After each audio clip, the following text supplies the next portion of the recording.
Selamat malam Sobat Atlantis, kita bertemu lagi di obrolan Introduction to Atlantis sesi kelima tentang teleportasi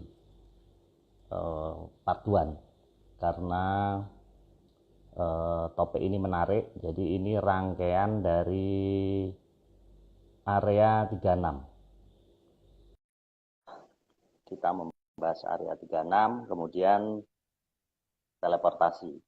Teleportasi ini kita bagi dalam 2 sesi, hari ini dan minggu depan. Halo Mas Agung. Halo. Halo Mas Agung. Ya, halo Pak.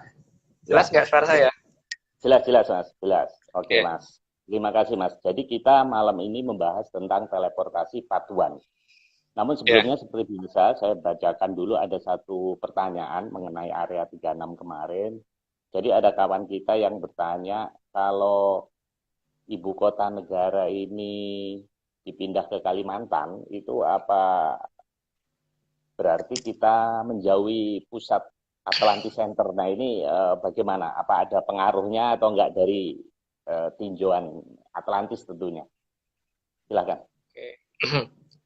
Kalau menjauh pasti menjauh Pak. Cuman masalahnya kan bagi mereka tuh sejauh itu kan hanya sangat dekat untuk mereka karena mereka punya sarana untuk mendekatkan kita, untuk dekat dengan kita dengan sangat gampang, beda dengan kita Pak. Yang jelas daerah sana juga masih masuk wilayah mereka. Jadi itu sama bukan berarti menjauh kalau untuk mereka, tapi kalau untuk kita ya memang menjauh, tapi kalau untuk mereka tidak menjauh. Karena jarak itu bagi mereka nggak ada artinya kalau segitu. Mengingat sistem transportasi mereka sudah sangat luar biasa sekali dan bisa memindahkan suatu benda ke tempat yang sangat jauh tanpa hampir dapat dikatakan tanpa jeda waktu gitu loh kalau ini kalau saya perhatikan. Iya. Gitu. Jadi sebenarnya dimanapun tempatnya Atlantis punya teknologi untuk menjangkau itu ya. Ya bahkan ke tempat yang mungkin belum bisa kita jangkau, mereka punya sarana untuk itu. Gitu. Nah, sebenarnya jangkauan Atlantis ini hanya di permukaan bumi atau juga ke atas juga atau ke dalam bumi, Mas? Coverage dia ini. Kalau melihat dari beberapa serat kuno, mereka menyebutnya kan dengan nama Triloko Buwono ya Pak. Triloko Buwono itu kan artinya jagat sampai Buwono itu jagat alam raya. Artinya mereka sampai mencapai alam raya yang ketiga, jadi tiga tataran. Sementara satu Triloko Buwono kan tujuh langit kali 3 itu mereka sanggup. Kalau dari ini ya penjelasan yang dari serat-serat lama yang ini seperti itu. Nah, cuman karena di peradaban kita saat ini nih beberapa ajaran diganti menjadi bagaimana supaya baik tapi menghilangkan inti aslinya itu ada di masalahnya ada di filsafat sih sebetulnya. Ini karena banyak hal yang difilsafatkan sehingga inti asli itu hilang.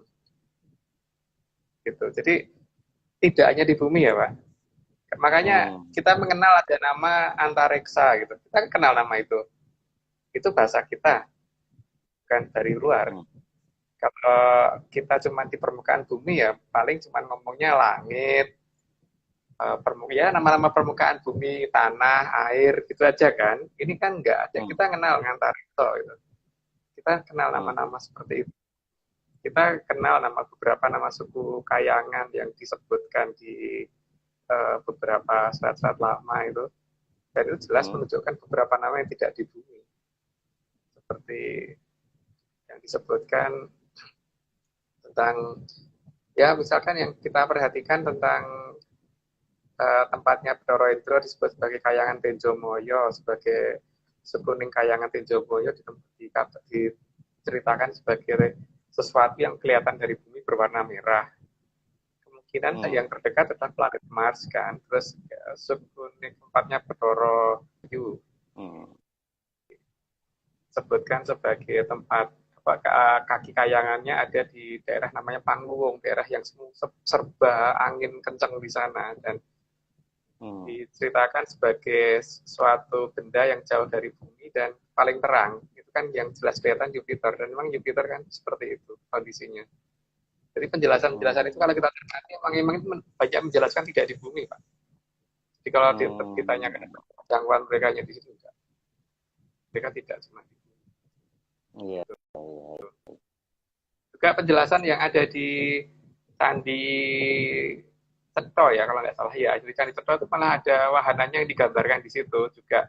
Di beberapa relief di Candi Borobudur kita melihat dengan jelas itu ada gambar sejenis pesawat yang kita tidak bisa definisikan karena bentuknya hampir menyerupai piring terbang yang kelihatan seperti mengejar, yang membuat kabur anjing dan gajah itu ada itu di Candi Borobudur. Mungkin lain waktu kita ini gambar tersebut karena hari ini kan kita membahas tentang masalah teleportasi, sedangkan itu kan sistem beberapa peralatan yang mereka gunakan. Jadi banyak gambaran Pak sebenarnya, cuman kadang-kadang kita nggak teliti ya. Jadi kalau misalkan datang ke candi gitu, misalkan Candi Prambanan gitu, diceritakan di situ ada cerita Ramayana, kita kan tidak pernah ngecek ulang bahwa itu relief di sana Ramayana atau tidak. Coba foto satu persatu, nanti kan tidak ketemu cerita Ramayana, justru ada cerita yang lain. Begitu juga di Borobudur, ada cerita yang lain, Pak. Terserah mau orang lain mendefinisikan seperti apa, terserah. Tapi masalahnya di sini ada beberapa hal yang kalau kita lihat akan jadi aneh gitu nantinya di beberapa candi kita. Jadi banyak hal yang akan menjelaskan tidak cuma di bumi gitu. Seperti itu. Oke, Mas. Silahkan. Tema malam ini teleportasi. Monggo dibahas. Ya. Teleportasi di sini yang mau kita jelaskan bukannya kita membuat alatnya ya Pak. Yang pertama saya jelaskan itu dulu. Yang pertama itu, terus yang kedua juga bukan kita yang melakukan. Jadi kita hanya mencoba menelusuri dari jejak yang sudah ada, yang ditinggalkan nenek moyang kita, atau dari peradaban mereka yang sengaja dipasangkan di sini karena mereka butuh untuk pergi ke sana dan ke sini gitu. Itu jejak-jejak itu yang bisa kita ini, dan itu juga kadang-kadang bisa kita gunakan tanpa kita sengaja. Tapi kalau mungkin bisa disengaja itu kalau kita tahu waktu-waktu mereka mengaktifkan daerah-daerah tersebut di jam, tanggal, hari yang tepat, ya kita beruntung bisa memanfaatkan itu. Contoh-contohnya itu seperti misalkan kalau kita naik gunung, itu kan logika orang naik gunung itu seharusnya waktu naik itu akan lebih lama daripada waktu turun. Tapi beberapa orang pasti pernah itu mengalami di mana naik gunung itu lebih pendek waktunya daripada turun gunung gitu. Jadi seperti yang pernah kita alami kan naik gunung Salak waktu itu 1 jam, turunnya lebih dari 4 jam. Kan aneh.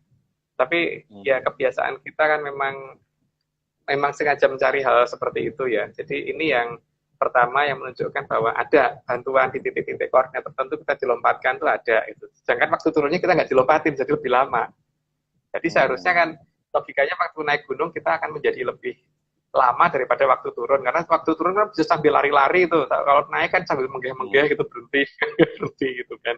Itu gejala pertama. Terus ya gejala yang kedua itu biasanya kadang-kadang akan kelihatan di daerah keramaian malahan. Jadi di daerah pusat-pusat kemacetan lalu lintas. Kenapa? Karena mereka biasanya kan datang ke wilayah kita supaya tidak ketahuan di daerah-daerah seperti itu. Jadi kalau di kemacetan lalu lintas itu tiba-tiba, kalau kita perhatikan, mobil di depan kita itu apakah itu berganti apa tidak, itu yang harus kita perhatiin. Kalau tiba-tiba macet seperti itu, masuk ya bisa tiba-tiba mobil depan kita berubah gitu. Itu harusnya kita perhatiin, dan biasanya tidak jauh dari titik koordinat seperti itu, di depan pasti tiba-tiba lancar. Ada beberapa tempat seperti itu yang bisa dijadikan patokan. Kalau yang pernah kita lihat itu, kalau kita habis keluar tol Cibubur, terus setelah pom bensin, itu kan daerah itu biasanya macet banget itu karena perjalanan menyempit masuk ke ke bawah jalan layang, kemudian masuk ke jalan yang menuju Kala Transyogi itu. Di situ itu pada saat menjelang masuk ke bawah jalan layang itu biasanya di bawah flyover itu biasanya macetnya parah. Tapi begitu lewat flyover biasanya lancar banget. Itu kalau misalkan kita perhatikan, kalau betul-betul mau memperhatikan di sana, misalkan pasang kamera atau gimana, itu nanti perhatikan deh bahwa ada kok beberapa kendaraan yang tidak lewat ke bawah situ, jadi hilang di situ terus lenyap di situ itu ada. kan ini menunjukkan ada dari mereka yang memasukin wilayah kita terus pergi begitu saja, dan mungkin mereka akan kembali lagi dari titik mendekati titik tersebut. Tapi biasanya untuk tempat kembali dan tempat berangkat mereka tuh beda. Cuman di sini yang paling kelihatan adalah ketika mereka pulang rata-rata lewat situ. Itu satu poin pertama yang kita sering temukan. Jadi banyak tempat-tempat yang merupakan kemacetan yang kadang-kadang kita tidak perhatikan sama sekali, karena kita sibuk dan jengkel dengan macetnya sampai tidak memperhatikan kanan kiri depan belakang mobilnya yang ada di sekitar kita ini sama terus apa tidak gitu kan. Seharusnya kan misalkan di depan kita ada mobil mewah gitu, misalkan misalkan terserah, atau bukan mobil mewah kadang-kadang, misalkan di depan kita ada mobil kijang gitu, kita coba perhatiin mobil kijang dengan plat nomor itu terus apa tidak gitu. Yang tidak mungkin kalau logikanya dia nggak menyalip gitu. Kalau itu bisa menyalip secara tiba-tiba ya nggak wajar. Kalau tiba-tiba dia ada satu mobil di depannya lagi gitu, jelas ada yang mindahin gitu, hal-hal seperti itu. Mungkin tadi diambil terus salah ditempatkan lagi ke tempat yang seperti itu. Berarti di sekitar kita ini Mas, berarti ada banyak alien dong, ada penduduk Atlantis juga dong kalau gitu ada di sekitar kita itu. Ada banget. Makanya saya kan selalu menyatakan bahwa mereka itu ada dan mengawasin kita, tapi kita tidak pernah sadar kalau mereka itu ada. Makanya mungkin yang paling gampang itu mengamati beberapa daerah yang sebenarnya tidak wajar gitu. Tidak wajar itu seperti misalkan kalau kita perhatikan di daerah Cilengsi ke timur, itu kan perumahan mewah itu terakhir adanya legenda wisata sama kota wisata. Artinya sebelah timur dari legenda wisata dan kota wisata itu tidak ada bangunan mewah lagi gitu. Tidak ada rumah-rumah besar yang tempatnya orang super kaya itu nggak ada gitu. Artinya kalau ada mobil yang lewat gitu ke arah timur dan itu rutin malam ke arah timur, kemudian pagi dari timur ke barat lewat depan Harvest City gitu, lewat depan Mekarsari dan sebagainya itu kan aneh. Itu kalau misalkan ada Land Rover seri 7 yang harganya 3,5 miliar, itu yang punya siapa sebelah timur dari legenda wisata? Kan nggak ada. Dan itu tidak cuma 1, 2, 3 mobil, Pak. Itu banyak gitu yang lewat seperti itu. Nah, jadi masalah kan sekarang bahwa mereka ini kalau diikutin akan sangat sulit, karena mungkin ya kendaraannya bagus sehingga mereka bisa jalan dengan kecepatan tinggi. Jadi kalau misalkan kita ikutin kecepatan mobil kita tidak akan bisa ngimbangin mereka. Logikanya memang begitu. Tapi kalau dalam kondisi macet, mereka bisa pindah. Tiba-tiba misalkan depan ada truk yang bikin macet, terus dia ada di urutan keempat di belakang truk, kita tepat di belakangnya dia, tiba-tiba dia bisa di depan truk tanpa nyalip dan sebagainya, tapi biasanya itu terlena gitu, tahu-tahu dia udah nyebrang ke depan gitu. Nah, ini kan hal yang nggak wajar. Jadi memang hal-hal seperti ini yang mungkin tidak dipahami ya. Dan tapi kalau kita bisa memanfaatkan karena kita ngerti posisi waktu dan sebagainya, kita akan cepat ketarik. Tapi kalau mereka ngerti bahwa ini bukan bagian dari mereka, dikembalikan lagi, Pak. Tapi dalam urutan kendaraan yang pasti akan berbeda. Yang tadinya misalkan depan kita, misalkan tadinya ada mobil kijang, tiba-tiba depan kita truk gitu kan. Karena kita diacak, karena yang kembalikan lupa urutan kita ada di mobil yang keberapa gitu. Penting asal balikin aja gitu. Nah, kira-kira tujuan mereka datang ke kita, muncul di peradaban kita ini apa ya? Sebetulnya mereka juga ngikutin tanda-tanda zaman ya Pak. Jadi sesuai dengan beberapa serat kuno bahwa nantinya akan kembali menjadi zaman keemasan. Itu kan artinya pada saat mereka kembali lagi membantu kita lagi kan. Saat ini kan problemnya satu kan, kita tidak menganggap mereka. Kita tidak menganggap mereka tidak ada, dan kita ya asumsinya pokoknya mereka itu hantu gitu kan. Sekarang itu bagaimana kita merubah paradigma dulu bahwa mereka ini bukan gitu. Mereka bukan hantu. Memang teknologi mereka tinggi sehingga mereka tidak bisa kita lihat dengan gampang gitu. Mereka tidak bisa kita lacak dengan mudah memang, karena mereka juga ada pembatasan untuk supaya tidak kita ketahui. Entah apa alasannya saya tidak begitu mengerti, karena itu alasan mereka bukan alasan saya. Tapi bahwa mereka itu ada, itu jelas bisa diamati dari sekeliling kita gitu. Itu kan hal yang gampang kita perhatiin asal kita cermat ya Pak, dan kita benar-benar bisa mengawasi kondisi seperti itu gitu. Tapi di hal yang lain kan kita juga bisa melihat bahwa ada beberapa orang yang mendaki gunung, misalkan gunung yang sudah ketahuan sama kita, salah satunya kan Gunung Kendali Sodo sama Gunung Sewakul. Karena Gunung Kendali Sodo sama Gunung Sewakul itu ada di sebelah timur Ungaran dengan jarak kaki ke kaki itu sekitar 12 km. Itu kalau saya tidak salah sekitar 12 km ya. Kaki ke kaki ya. Dan itu sudah menjadi rahasia umum ya kalau di daerah di daerah nomor 2 ini Mas ya. Iya, mungkin ditunjukkan dulu Pak. Ya. Ya, nomor 2 dulu aja.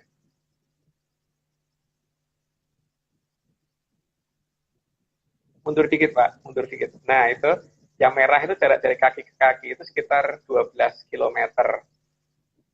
Nah, di sini sudah menjadi rahasia umum kalau ada pendaki gunung naik Gunung Sewakul dan hilang, maka dia akan ketemu di Gunung Kendali Sodo.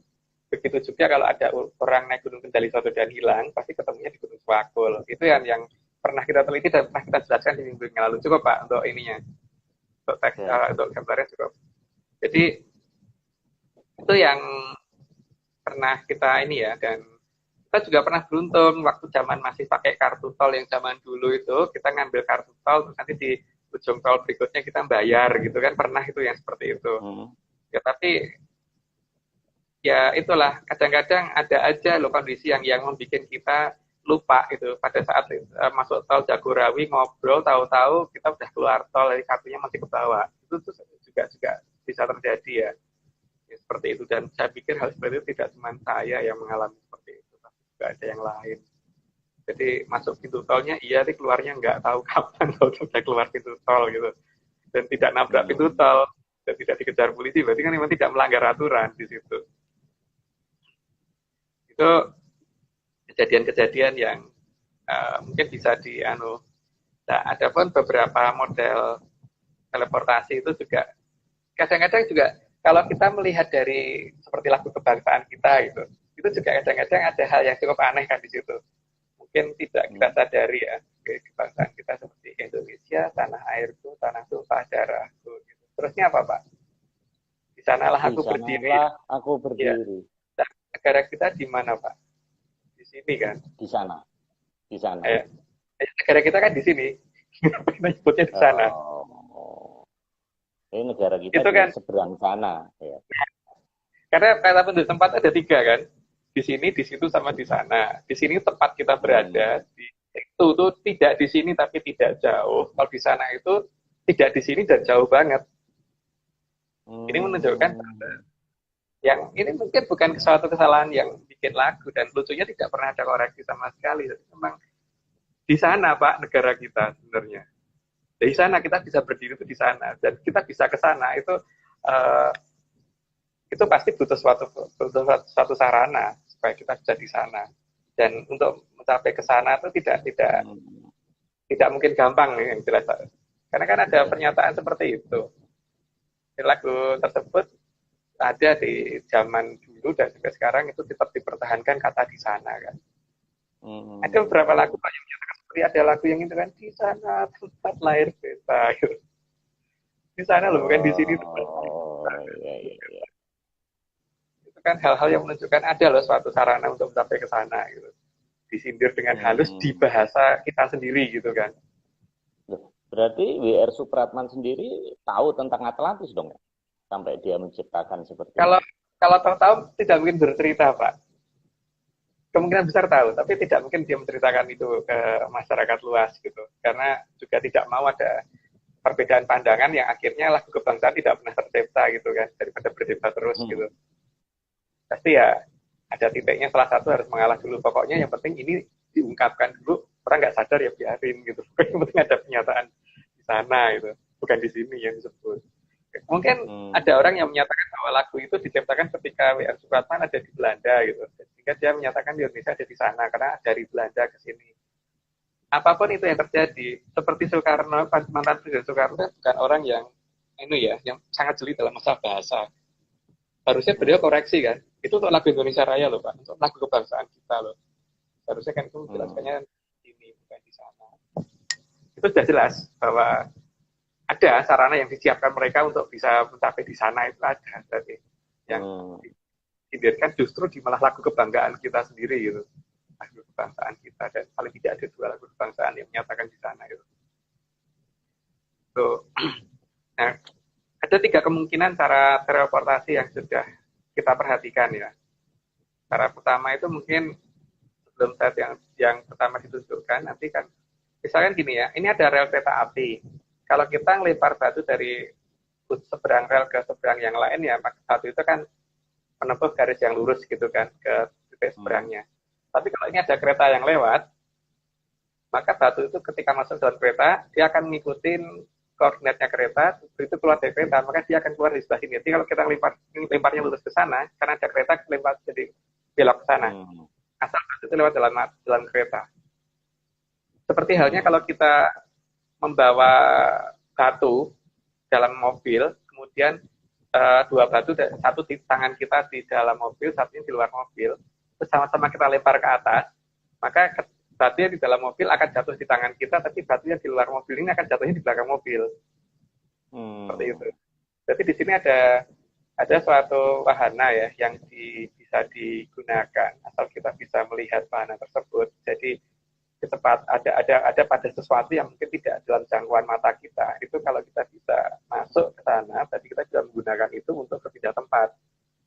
Ya berpindah tempatnya secukupnya saja. Jadi seperti batu yang dilempar tadi, ya kalau kita sudah saatnya butuh keluar ya keluar gitu. Tapi ya yang jelas pasti ada efek yang kita rasakan kalau kita naik ke sesuatu yang berkecepatan sangat tinggi. Nah itu mungkin gambar pertama bisa ditunjukkan, Pak. Gambar pertama.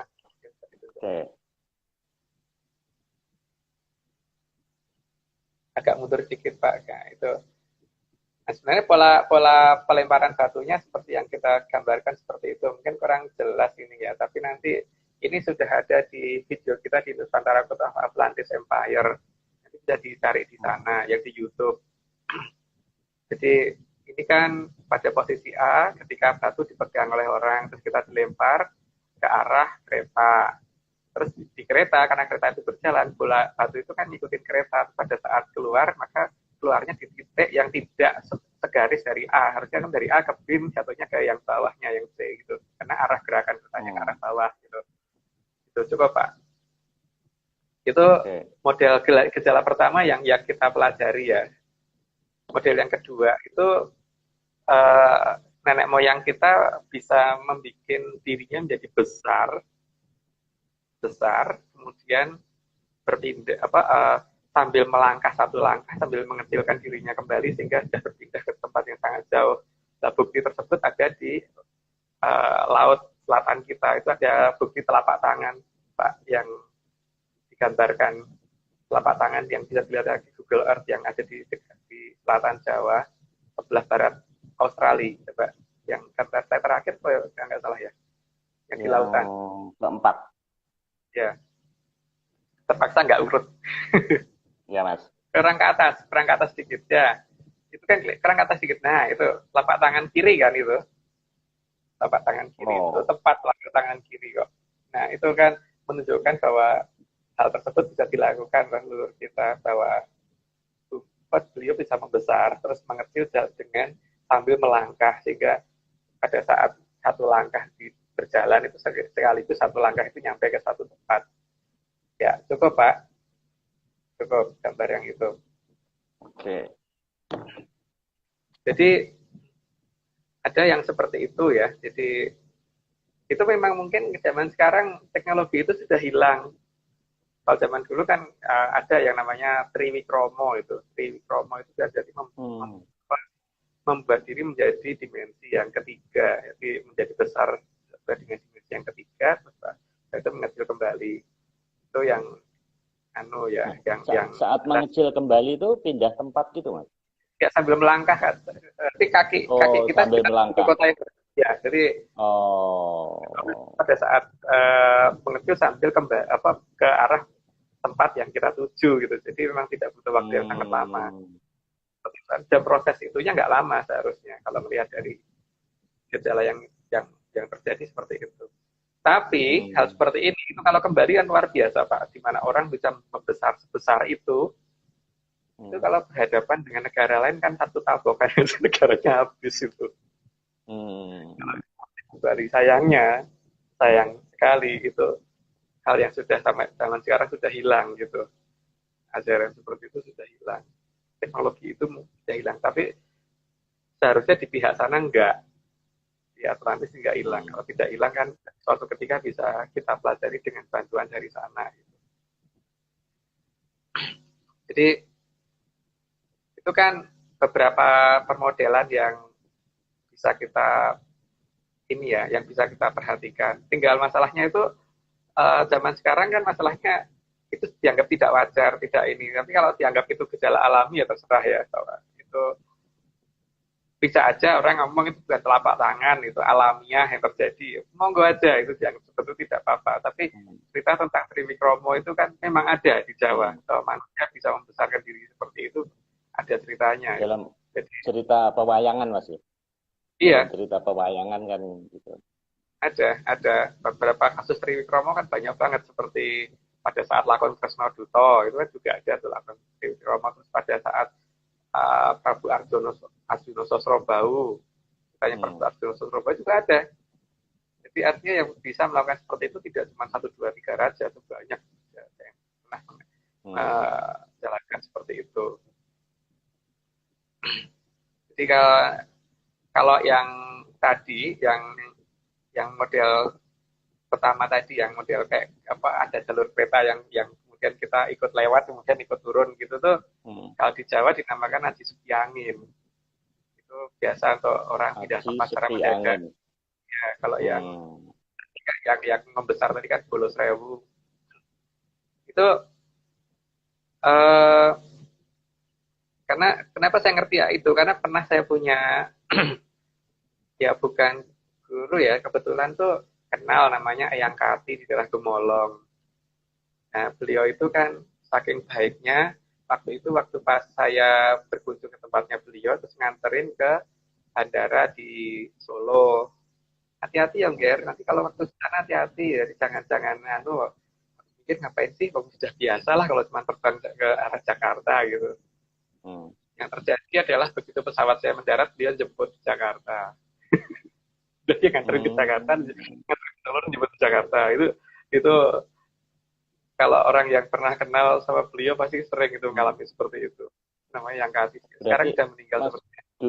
Dulu Gus Dur bilang kalau Jumatan ke Mekah segala itu mungkin benar dong. Dia bisa teleportasi ke sana, bisa juga. Bisa saja, ya, seperti itu. Tapi kan masalahnya kan ini memang tidak semua orang punya akses untuk mencapai ke situ kan. Jadi hanya beberapa orang khusus kan. Jadi ya memang ada keistimewaan yang bisa diambil oleh orang-orang tertentu, tapi untuk orang-orang tertentu memang itu tidak bisa. Jadi tidak bisa direpro untuk banyak orang. Tuh. Tapi kalau melihat dari teknologi masa lalu, seperti bagaimana negara kita bisa mengekspansi negara lain, berarti pasukan bisa dibawa. Kalau pasukan bisa dibawa, berarti mereka punya sarana untuk itu. Nah, kalau mereka punya sarana, tapi kan sarana itu pasti juga hanya digunakan untuk kepentingan khusus kan Pak, tidak dipergunakan untuk asal orang gitu.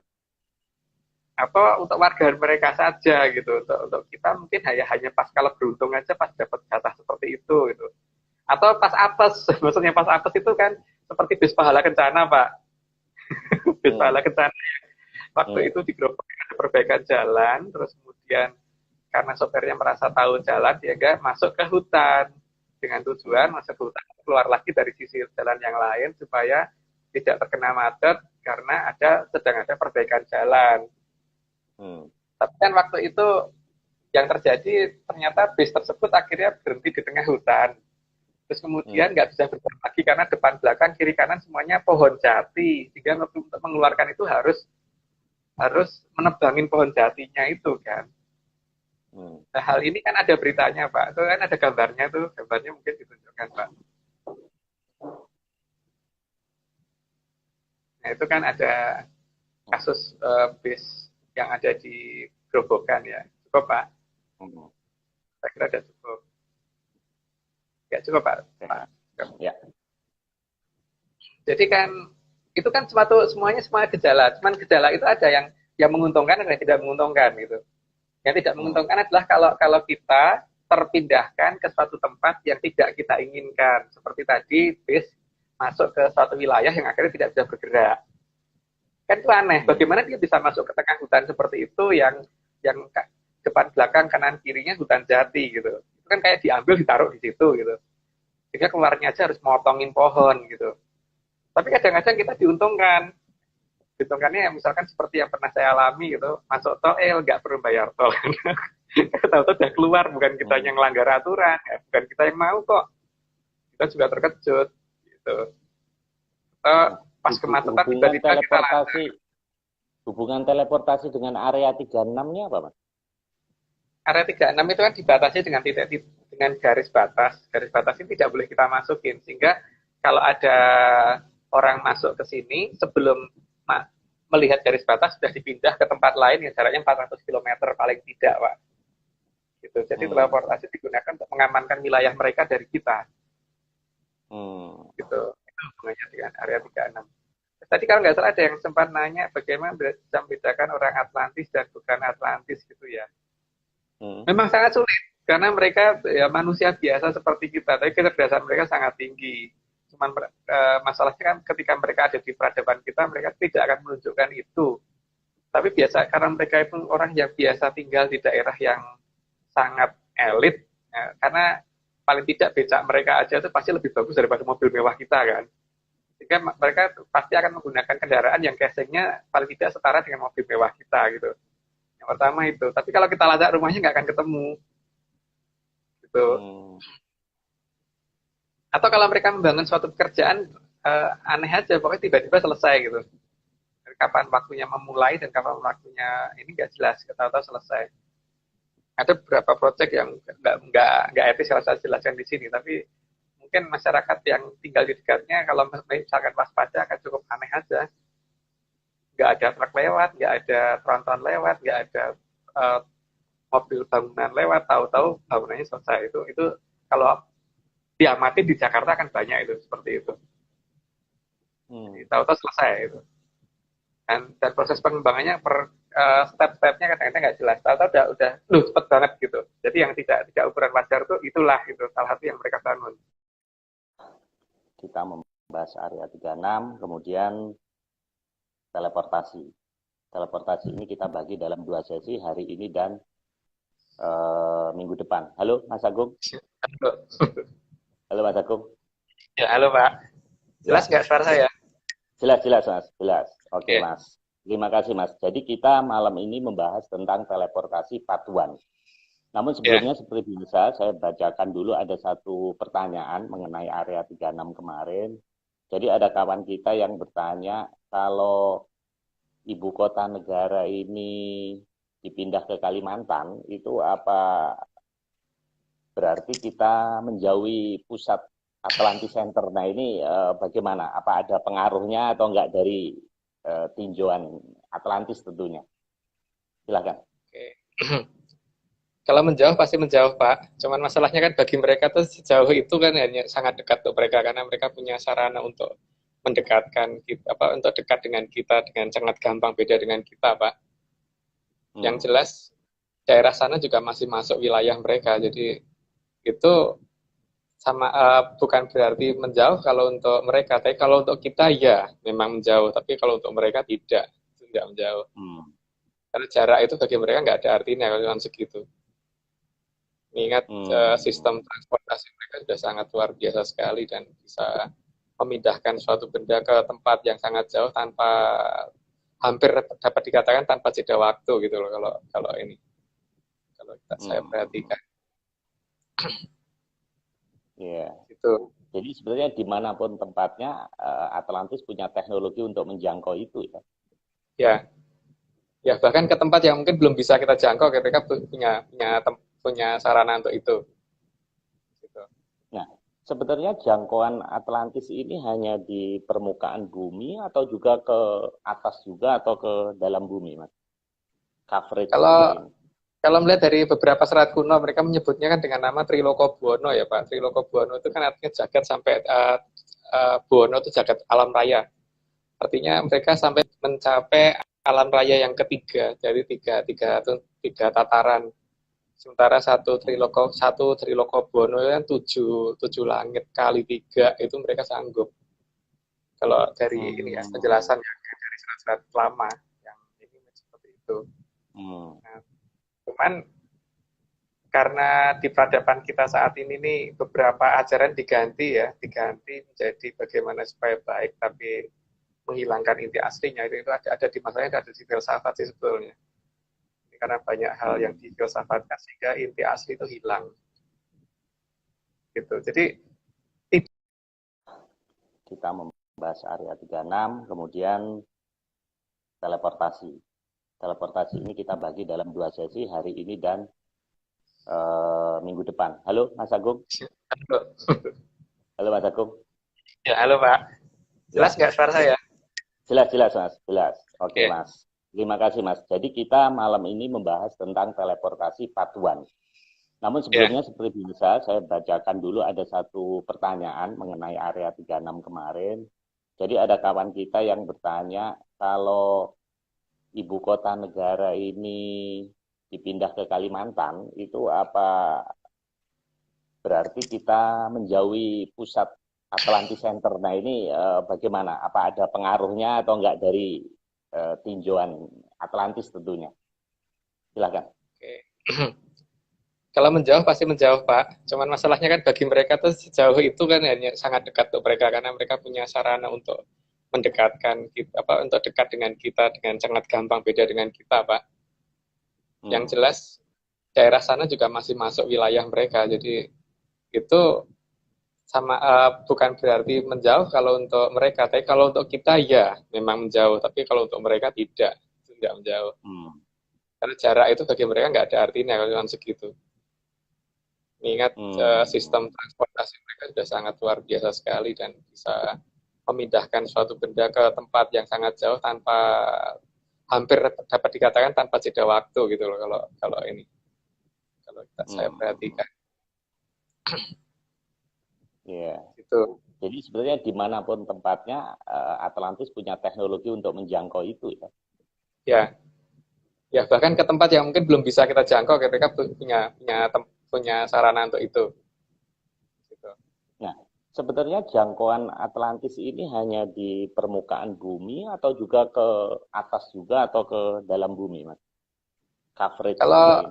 Kalau melihat dari beberapa serat kuno, mereka menyebutnya kan dengan nama Trilokobuwono ya Pak. Trilokobuwono itu kan artinya jagat sampai Buwono itu jagat alam raya. Artinya mereka sampai mencapai alam raya yang ketiga, jadi tiga tataran. Sementara satu Trilokobuwono kan tujuh langit kali tiga itu mereka sanggup. Kalau dari ini ya penjelasan dari serat-serat lama yang ini seperti itu. Nah, cuman karena di peradaban kita saat ini nih beberapa ajaran diganti menjadi bagaimana supaya baik tapi menghilangkan inti aslinya itu ada di masalahnya ada di filsafat sih sebetulnya. Ini karena banyak hal yang difilsafatkan sehingga inti asli itu hilang. Gitu. Jadi tidak hanya di bumi ya Pak. Makanya kita mengenal ada nama antareksa gitu. Kita kenal nama itu. Itu bahasa kita, bukan dari luar. Kalau kita cuma di permukaan bumi ya paling cuma ngomongnya langit, ya nama-nama permukaan bumi, tanah, air gitu aja kan. Ini kan enggak ada. Kita kenal Antareksa gitu. Kita kenal nama-nama seperti itu. Kita kenal beberapa nama suku Kayangan yang disebutkan di beberapa serat-serat lama itu. Dan itu jelas menunjukkan beberapa nama yang tidak di bumi. Seperti yang disebutkan tentang ya misalkan yang kita perhatikan tentang tempatnya Bathara Indra disebut sebagai Kayangan Tenjomoyo, sebagai Sekuning Kayangan Tenjomoyo diceritakan sebagai sesuatu yang kelihatan dari bumi berwarna merah. Kemungkinan yang terdekat adalah planet Mars kan, terus Sekuning tempatnya Bathara Yu. sebutkan sebagai tempat kaki kayangannya ada di daerah namanya Pangluwung, daerah yang serba angin kencang di sana, dan diceritakan sebagai suatu benda yang jauh dari bumi dan paling terang. Itu kan yang jelas kelihatan Jupiter, dan memang Jupiter kan seperti itu kondisinya. Jadi penjelasan-penjelasan itu kalau kita cermati memang itu banyak menjelaskan tidak di bumi, Pak. Jadi kalau ditanyakan jangkauan mereka di situ enggak. Mereka tidak cuma di bumi. Iya. Juga penjelasan yang ada di Candi Cetro ya kalau nggak salah ya, di Candi Cetro itu malah ada wahananya yang digambarkan di situ. Juga di beberapa relief di Candi Borobudur kita melihat dengan jelas itu ada gambar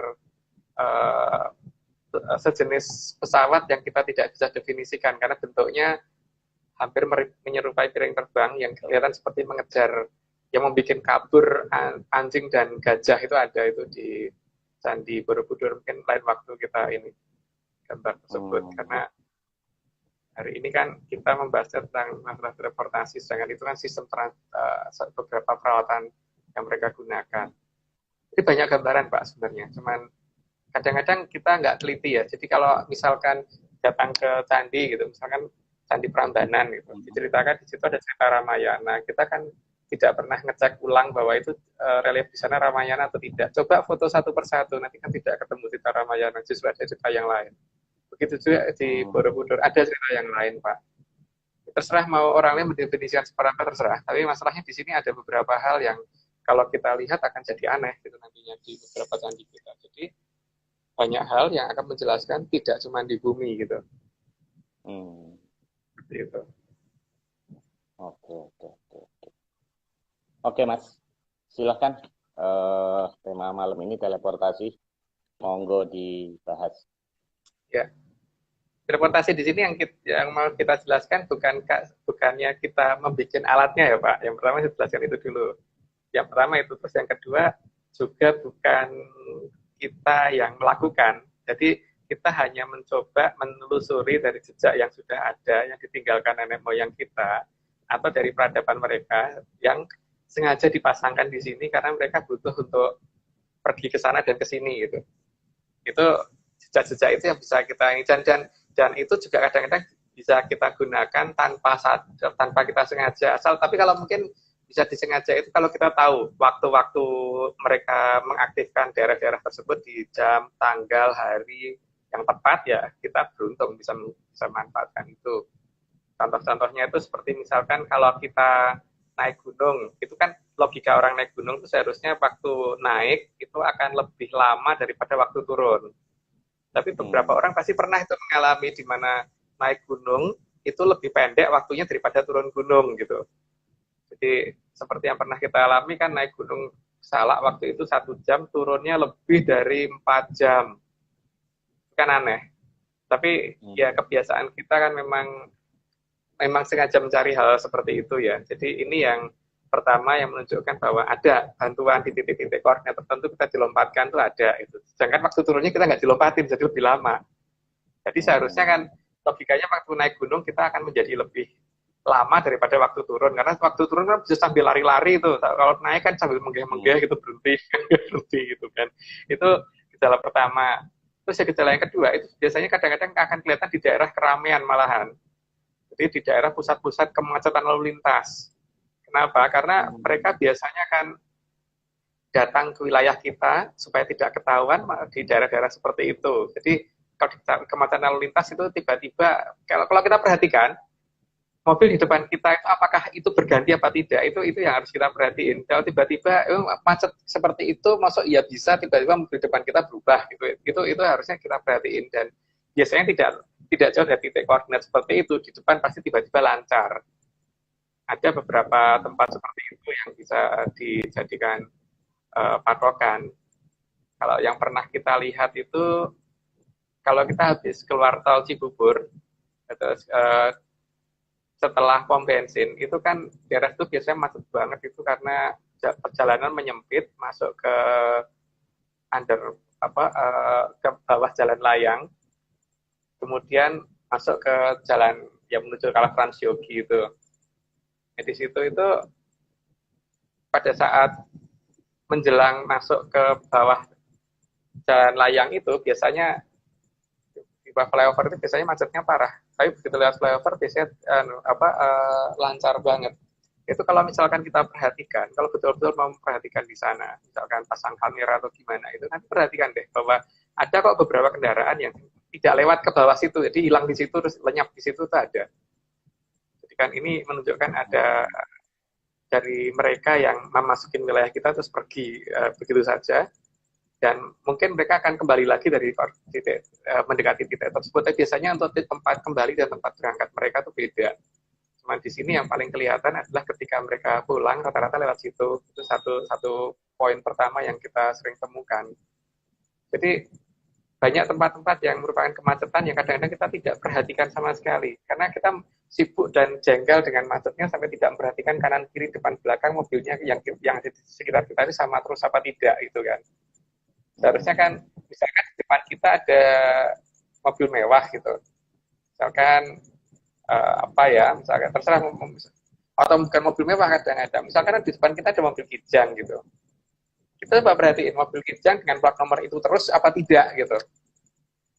Yang tidak mungkin kalau logikanya dia nggak menyalip gitu. Kalau itu bisa menyalip secara tiba-tiba ya nggak wajar. Kalau tiba-tiba dia ada satu mobil di depannya lagi gitu. Jelas ada yang mindahin gitu, hal-hal seperti itu. Mungkin tadi diambil terus salah ditempatkan lagi ke tempat yang seperti itu. Berarti di sekitar kita ini Mas, berarti ada banyak alien dong, ada penduduk Atlantis juga dong kalau gitu ada di sekitar kita itu. Ada banget. Makanya saya kan selalu menyatakan bahwa mereka itu ada dan mengawasin kita, tapi kita tidak pernah sadar kalau mereka itu ada. Makanya mungkin yang paling gampang itu mengamati beberapa daerah yang sebenarnya tidak wajar gitu. Tidak wajar itu seperti misalkan kalau kita perhatikan di daerah Cilengsi ke timur, itu kan perumahan mewah itu terakhir adanya legenda wisata sama kota wisata. Artinya sebelah timur dari legenda wisata dan kota wisata itu tidak ada bangunan mewah lagi gitu. Tidak ada rumah-rumah besar yang tempatnya orang super kaya itu nggak ada gitu.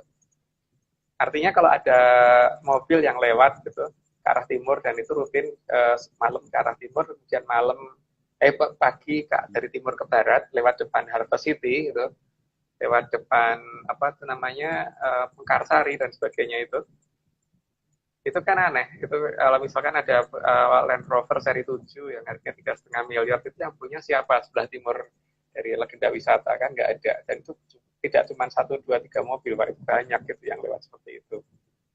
Nah, jadi masalah kan sekarang bahwa mereka ini kalau diikutin akan sangat sulit karena mungkin ya kendaraannya bagus sehingga mereka bisa jalan dengan kecepatan tinggi. Jadi kalau misalkan kita ikutin kecepatan mobil kita tidak akan bisa ngimbangin mereka, logikanya memang begitu. Tapi kalau dalam kondisi macet mereka bisa pindah tiba-tiba, misalkan depan ada truk yang bikin macet, terus dia ada di urutan keempat di belakang truk, kita tepat di belakangnya dia, tiba-tiba dia dari depan truk tanpa nyalip dan sebagainya, tapi biasanya itu terlena gitu, tahu-tahu dia udah nyebrang ke depan gitu. Nah, ini kan hal yang nggak wajar. Jadi memang hal-hal seperti ini yang mungkin tidak dipahami ya. Dan tapi kalau kita bisa memanfaatkan karena kita ngerti posisi waktu dan sebagainya, kita akan cepat ketarik. Tapi kalau mereka ngerti bahwa ini bukan bagian dari mereka, dikembalikan lagi Pak. Tapi dalam urutan kendaraan yang pasti akan berbeda. Yang tadinya misalkan depan kita, misalkan tadinya ada mobil kijang, tiba-tiba depan kita truk gitu kan. Karena kita diacak, karena yang kembalikan lupa urutan kita ada di mobil yang keberapa. Gitu. Penting asal balikin aja gitu. Nah, kira-kira tujuan mereka datang ke kita, muncul di peradaban kita ini apa ya? Sebetulnya mereka juga ngikutin tanda-tanda zaman ya Pak. Jadi sesuai dengan beberapa surat kuno bahwa nantinya akan kembali menjadi zaman keemasan. Itu kan artinya pada saat mereka kembali lagi membantu kita lagi kan. Saat ini kan problemnya satu kan, kita tidak menganggap mereka. Kita tidak menganggap mereka tidak ada, dan kita ya asumsinya pokoknya mereka itu hantu gitu kan. Sekarang itu bagaimana kita merubah paradigma dulu bahwa mereka ini bukan enggak. Gitu. mereka bukan hantu. Memang teknologi mereka tinggi sehingga mereka tidak bisa kita lihat dengan gampang gitu. Mereka tidak bisa kita lacak dengan mudah memang, karena mereka juga ada pembatasan untuk supaya tidak kita ketahui. Entah apa alasannya saya tidak begitu mengerti, karena itu alasan mereka bukan alasan saya. Tapi bahwa mereka itu ada, itu jelas bisa diamati dari sekeliling kita gitu. Itu kan hal yang gampang kita perhatiin asal kita cermat ya Pak, dan kita benar-benar bisa mengawasi kondisi seperti itu gitu. Tapi di hal yang lain kan kita juga bisa melihat bahwa ada beberapa orang yang mendaki gunung, misalkan gunung yang sudah ketahuan sama kita, salah satunya kan Gunung Kendali Sodo sama Gunung Sewakul. Karena Gunung Kendali Sodo sama Gunung Sewakul itu ada di sebelah timur Ungaran dengan jarak kaki ke kaki itu sekitar 12 km. Itu kalau saya tidak salah sekitar 12 km ya. Kaki ke kaki ya. Dan itu sudah menjadi rahasia umum ya kalau di daerah di daerah nomor 2 ini Mas ya. Iya, mungkin ditunjukkan dulu Pak. Ya, nomor 2 dulu aja.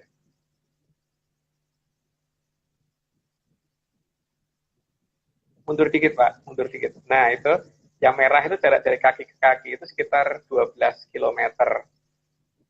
Nah, di sini sudah menjadi rahasia umum kalau ada pendaki gunung naik Gunung Sewakul dan hilang, maka dia akan ketemu di Gunung Kendali Sodo. Begitu juga kalau ada orang naik Gunung Kendali Sodo dan hilang, pasti ketemunya di Gunung Sewakul. Itu yang pernah kita teliti dan pernah kita jelaskan di minggu yang lalu. Cukup Pak untuk ininya, untuk teks, untuk gambarnya cukup. Jadi itu yang pernah kita ini ya, dan kita juga pernah beruntung waktu zaman masih pakai kartu tol yang zaman dulu itu, kita ngambil kartu tol terus nanti di ujung tol berikutnya kita bayar gitu kan, pernah itu yang seperti itu. Ya tapi ya itulah, kadang-kadang ada aja loh kondisi yang membuat kita lupa gitu. Pada saat masuk tol Jagorawi ngobrol, tahu-tahu kita udah keluar tol, kartunya masih ke bawah. Itu tuh juga bisa terjadi ya. Seperti itu, dan saya pikir hal seperti itu tidak cuma saya yang mengalami seperti itu, tapi juga ada yang lain. Jadi masuk pintu tolnya iya, tapi keluarnya nggak tahu kapan kalau sudah keluar pintu tol gitu, dan tidak nabrak pintu tol dan tidak dikejar polisi, berarti kan memang tidak melanggar aturan di situ. Itu kejadian-kejadian yang mungkin bisa Nah, ada pun beberapa model teleportasi itu juga kadang-kadang juga kalau kita melihat dari seperti lagu kebangsaan kita gitu, itu juga kadang-kadang ada hal yang cukup aneh kan di situ. Mungkin tidak kita sadari ya, kebangsaan kita seperti Indonesia, tanah airku, tanah tumpah darahku. Gitu. Terusnya apa Pak? Di sanalah aku berdiri. Aku berdiri. Ya. Nah, negara kita di mana Pak? Di sini kan? Di sana. Di sana. Negara kita kan di sini. Kita nyebutnya di sana. Ini negara kita itu kan seberang sana. Ya. Karena kata penduduk tempat ada 3 kan. Di sini, di situ, sama di sana. Di sini tempat kita berada. Itu tuh tidak di sini tapi tidak jauh. Kalau di sana itu tidak di sini dan jauh banget. Ini menunjukkan yang ini mungkin bukan suatu kesalahan yang bikin lagu, dan lucunya tidak pernah ada koreksi sama sekali. Jadi memang di sana Pak negara kita sebenarnya. Dari sana kita bisa berdiri itu di sana, dan kita bisa ke sana itu pasti butuh suatu sarana supaya kita bisa di sana.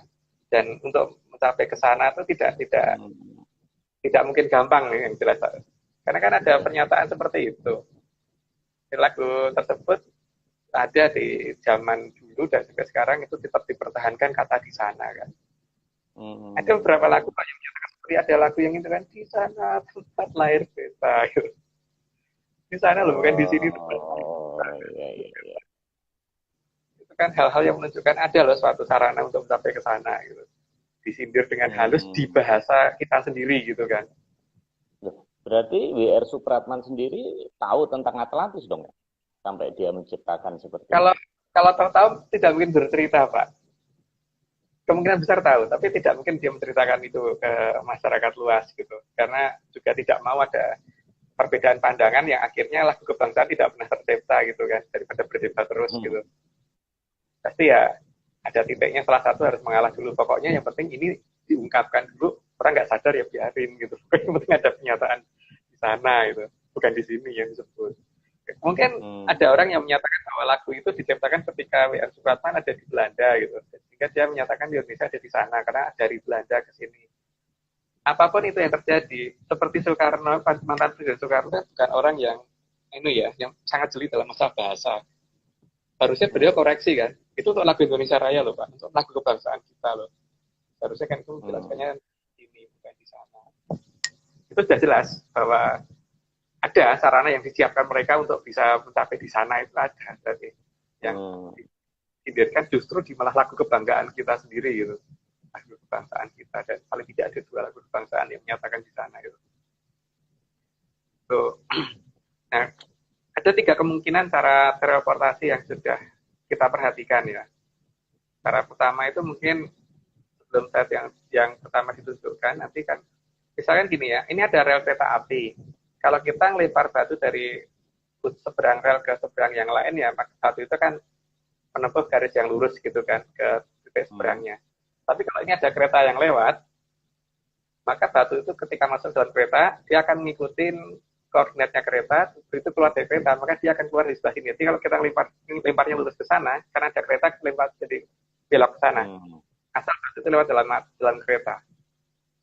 Seperti halnya kalau kita membawa batu dalam mobil, kemudian 2 batu, satu di tangan kita di dalam mobil, satunya di luar mobil, terus sama-sama kita lempar ke atas, maka batunya di dalam mobil akan jatuh di tangan kita, tapi batunya di luar mobil ini akan jatuhnya di belakang mobil.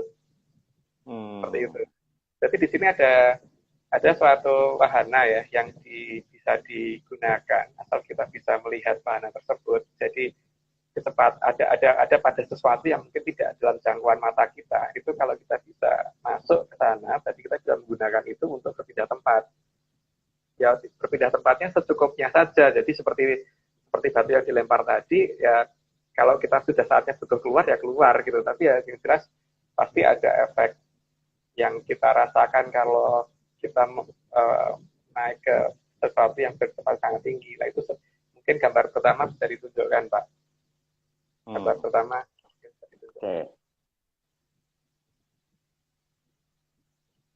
Agak mundur sedikit Pak. Nah, itu.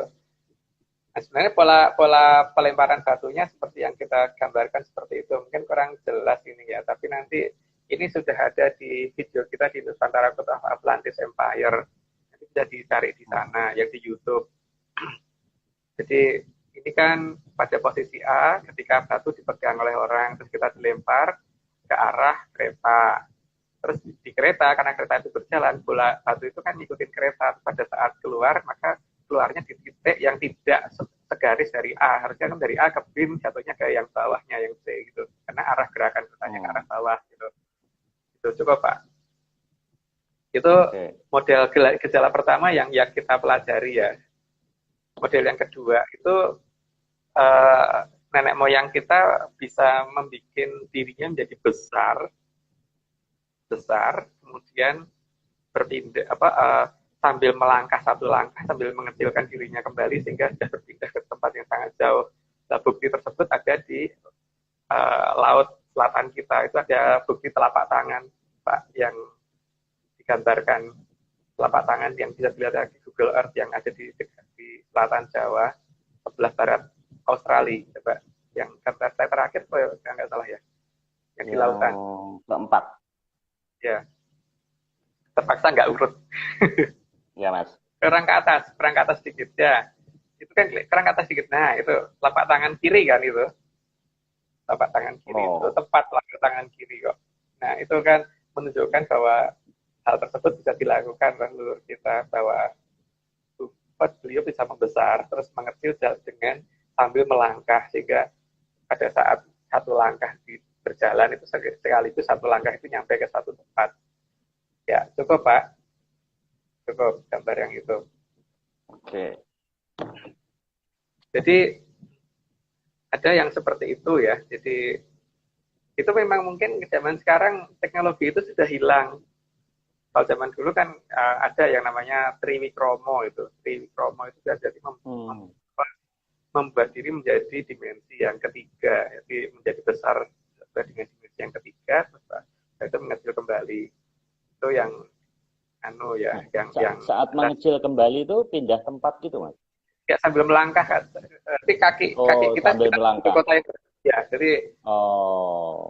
pada saat mengecil sambil kembali ke arah tempat yang kita tuju gitu. Jadi memang tidak butuh waktu yang sangat lama. Hmm. Dan proses itunya nggak lama seharusnya kalau melihat dari gejala yang terjadi seperti itu. Tapi hal Hmm. seperti ini itu kalau kembali kan luar biasa Pak, di mana orang bisa membesar sebesar itu Hmm. kalau berhadapan dengan negara lain kan satu tabokan itu negaranya habis itu. Hmm. Dari sayang sekali itu hal yang sudah sampai zaman sekarang sudah hilang gitu. Ajaran seperti itu sudah hilang. Teknologi itu sudah hilang. Tapi seharusnya di pihak sana enggak. Di Atlantis enggak hilang. Hmm. Kalau tidak hilang kan suatu ketika bisa kita pelajari dengan bantuan dari sana. Gitu. Jadi itu kan beberapa permodelan yang bisa kita ini ya, yang bisa kita perhatikan. Tinggal masalahnya itu zaman sekarang kan masalahnya itu dianggap tidak wajar, tidak ini. Tapi kalau dianggap itu gejala alami ya terserah ya. Itu bisa aja orang ngomong itu bukan telapak tangan, itu alamiah yang terjadi. Monggo aja itu dianggap seperti itu tidak apa-apa. Tapi Hmm. cerita tentang Triwikromo itu kan memang ada di Jawa. Hmm. Kalau manusia bisa membesarkan diri seperti itu, ada ceritanya. Gitu. Dalam Jadi cerita pewayangan, Mas ya? Dalam iya, cerita pewayangan kan gitu. ada beberapa kasus Triwikromo kan banyak banget seperti pada saat lakon Kresna Duto itu kan juga ada tuh lakon Triwikromo terus pada saat Prabu Arjuna Sosrobau tanya Prabu Hmm. Arjuna Sosrobau juga ada jadi artinya yang bisa melakukan seperti itu tidak cuma satu dua tiga raja itu banyak yang pernah Hmm. menjalankan seperti itu jadi kalau yang tadi yang model pertama tadi yang model kayak apa ada jalur kereta yang kemudian kita ikut lewat kemudian ikut turun gitu tuh Hmm. kalau di Jawa dinamakan haji sepi angin itu biasa untuk orang tidak Aji tepat cara sepi mendadak angin. ya, kalau Hmm. yang membesar tadi kan bolos rewu itu eh, karena kenapa saya ngerti ya itu karena pernah saya punya ya bukan guru ya kebetulan tuh kenal namanya Eyang Kati di daerah Gemolong. Nah, beliau itu kan saking baiknya, waktu pas saya berkunjung ke tempatnya beliau, terus nganterin ke bandara di Solo. Hati-hati ya, Ger. Hmm. Nanti kalau waktu sana hati-hati ya. Jangan-jangan, anu, mikir ngapain sih, kamu sudah biasa lah kalau cuma terbang ke arah Jakarta gitu. Hmm. Yang terjadi adalah begitu pesawat saya mendarat, dia jemput di Jakarta. Dia nganterin ke Jakarta, Hmm. nganterin ke Solo, jemput di Jakarta. Itu kalau orang yang pernah kenal sama beliau pasti sering itu Hmm. mengalami seperti itu. Namanya yang kasih. Sekarang Berarti, sudah meninggal Mas, seperti itu. dulu Gus Dur bilang kalau Jumatan ke Mekah segala itu mungkin benar dong. Dia Bisa bisa saja, teleportasi ke sana, bisa juga. bisa saja, bisa saja seperti itu. Tapi kan masalahnya kan ini memang tidak semua orang punya akses untuk mencapai ke situ kan. Jadi hanya beberapa orang khusus kan. Jadi ya memang ada keistimewaan yang bisa diambil oleh orang-orang tertentu. Tapi untuk orang-orang tertentu memang itu tidak bisa. Jadi tidak bisa direpro untuk banyak orang. Itu. Hmm. Tapi kalau melihat dari teknologi masa lalu, seperti bagaimana negara kita bisa mengekspansi negara lain, berarti pasukan bisa Hmm. dibawa. Kalau pasukan bisa dibawa, berarti mereka punya sarana untuk itu. Nah, kalau mereka punya Hmm. sarana, tapi kan sarana itu pasti juga hanya digunakan untuk kepentingan khusus kan Pak, tidak dipergunakan untuk asal Hmm. orang gitu. Atau untuk warga mereka saja gitu. Untuk kita mungkin hanya pas kalau beruntung aja pas dapat jatah seperti itu gitu. Atau pas apes, maksudnya pas apes itu kan seperti bis pahala kencana Pak. Bis Hmm. pahala kencana waktu Iya. itu digerobak ada perbaikan jalan, terus kemudian karena sopirnya merasa tahu jalan, dia enggak masuk ke hutan dengan tujuan Hmm. masuk ke hutan keluar lagi dari sisi jalan yang lain supaya tidak terkena macet karena sedang ada perbaikan jalan. Hmm. Tapi kan waktu itu yang terjadi ternyata bis tersebut akhirnya berhenti di tengah hutan. Terus kemudian nggak bisa berjalan lagi karena depan belakang kiri kanan semuanya pohon jati, sehingga untuk mengeluarkan itu harus menebangin pohon jatinya itu kan. Nah, hal ini kan ada beritanya Pak, itu kan ada gambarnya tuh, gambarnya mungkin ditunjukkan Pak. Nah itu kan ada kasus bis yang ada di Grobogan ya, cukup Pak? Saya kira ada cukup. Ya cukup Pak. Ya.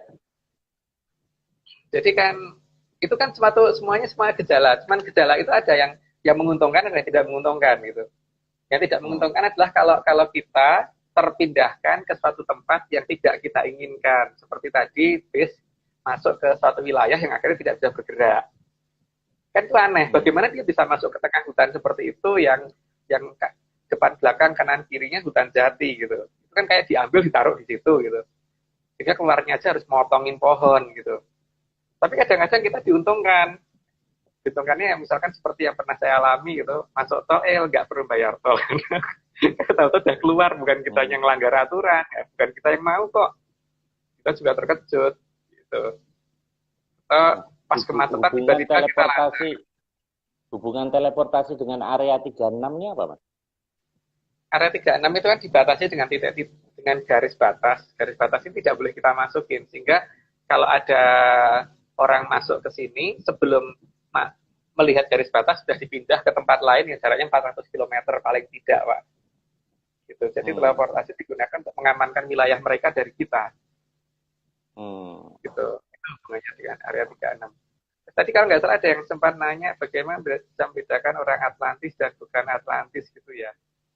Memang sangat sulit karena mereka ya manusia biasa seperti kita, tapi kecerdasan mereka sangat tinggi. Cuman masalahnya kan ketika mereka ada di peradaban kita, mereka tidak akan menunjukkan itu. Tapi biasa karena mereka itu orang yang biasa tinggal di daerah yang sangat elit, ya, karena paling tidak becak mereka aja itu pasti lebih bagus daripada mobil mewah kita kan. Sehingga mereka pasti akan menggunakan kendaraan yang casingnya paling tidak setara dengan mobil mewah kita gitu. Yang pertama itu. Tapi kalau kita lacak rumahnya nggak akan ketemu. Gitu. Atau kalau mereka membangun suatu pekerjaan aneh aja, pokoknya tiba-tiba selesai gitu. Kapan waktunya memulai dan kapan waktunya ini nggak jelas, tahu-tahu selesai. Ada beberapa proyek yang nggak etis kalau saya jelaskan di sini, tapi mungkin masyarakat yang tinggal di dekatnya kalau misalkan waspada akan cukup aneh aja. Nggak ada truk lewat, nggak ada tronton lewat, nggak ada mobil bangunan lewat, tahu-tahu bangunannya selesai. Itu kalau diamati di Jakarta kan banyak itu seperti itu. Tahu-tahu selesai itu. Dan proses pengembangannya per step-stepnya kadang-kadang nggak jelas. Tahu-tahu udah cepet banget gitu. Jadi yang tidak ukuran wajar itu itulah itu salah satu yang mereka bangun.